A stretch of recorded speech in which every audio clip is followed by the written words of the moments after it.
Now, going to the fall season, the Celtic people of the north used to believe that during the fall season their year began.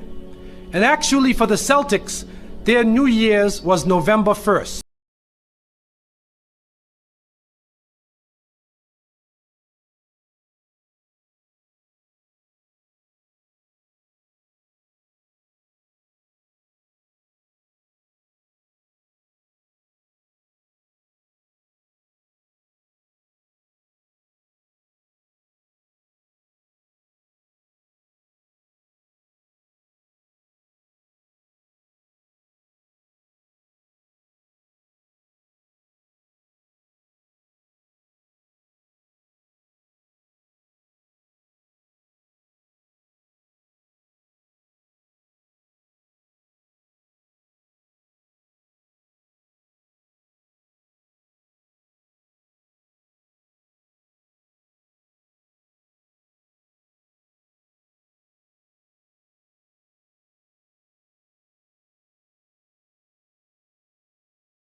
A businessman in his suits, and he has the power of lightning and everything. So even though the devil dies in the end, you end up being more afraid of the devil than anything else.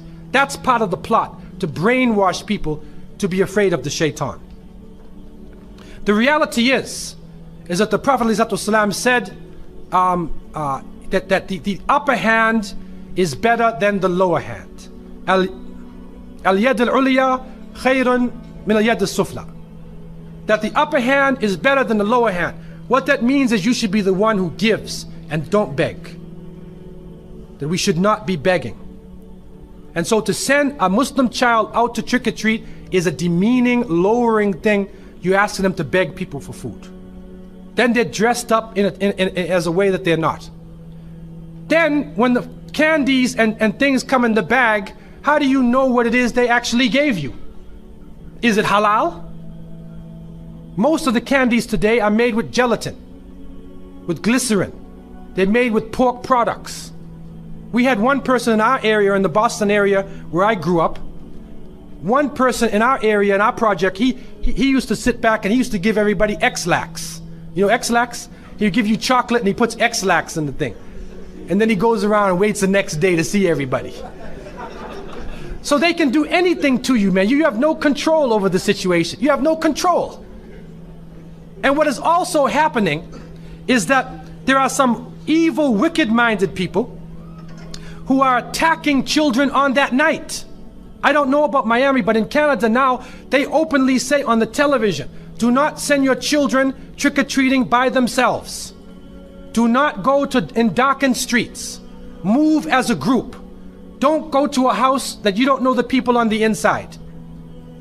And there are literally groups of Satanists who are capturing children and they're performing a rite, sacrificing the child on that evening of Samhain, supposedly to get more spiritual power. It's happening right now.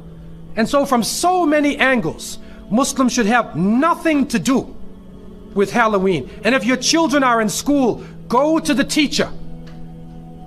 Go to the teacher and make it clear to the teacher, we do not involve our children in these ceremonies. Even the Jehovah's Witnesses will go to the teacher and tell them, take my child out of Halloween. They don't even believe in that. Take my child even out of your Christmas. They're not involved in that. What can happen during these occasions, if you want them to draw pictures of pumpkins or, fall plants, okay. But we don't want to be involved in these confused rituals that are giving signals from many different angles. And so, in conclusion, we recognize the fact that the present system of rituals and holidays in this country and in the Western countries is a confused hodgepodge of cultural rituals. And it is important for Muslims to have basira, that they should have the insight to look through affairs and do not just blindly follow the ways of the Christians and the Jews. The Prophet, peace be upon him, said, you will follow them. You will follow the people who came before you inch by inch, foot by foot. Even if they crawl into the hole of a lizard, you crawl inside there with them. And then they said, who are these people? Are they the Christians and the Jews? And the Prophet, peace be upon him, said, who else? And so it has come to pass. And you can't Islamicize these occasions. You can't use Arabic names and Islamic symbols to make it halal. We have to take a stand. And secondly, it is important for Muslims to cherish their own holidays. When the Eid al-Fitr comes, take the day off. There are some Muslims who go to work on Eid.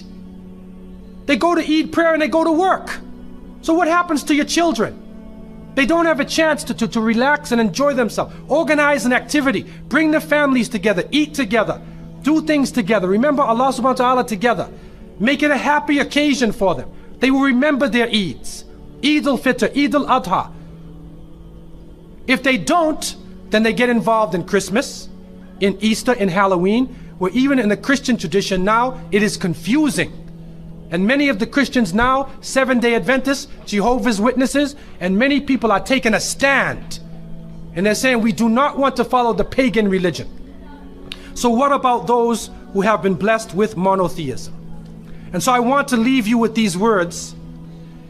And I pray that Allah subhanahu wa ta'ala would help the younger generation to be able to take a stand, especially for the Muslims to take a stand, and for those non-Muslims to try to understand what Islam really is.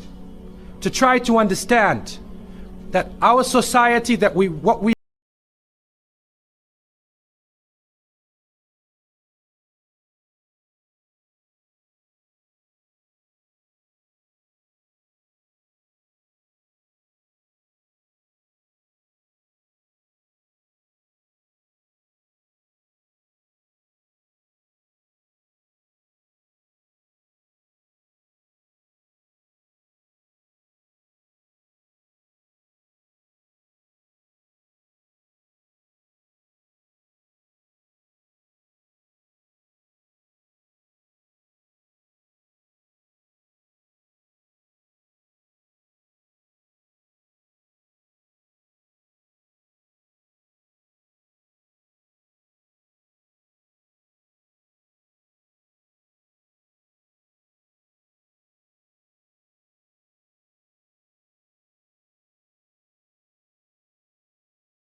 we meet each other, we say Assalamu alaikum, peace be upon you.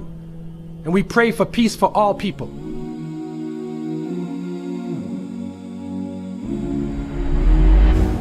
Introducing the top-rated Islamic app in the world, One Islam TV. The app offers a smooth, immersive viewing experience with user-friendly features and seamless interface. Discover the power of technology for the purpose of spreading the light of Islam to every corner of the world. Download the One Islam TV app now.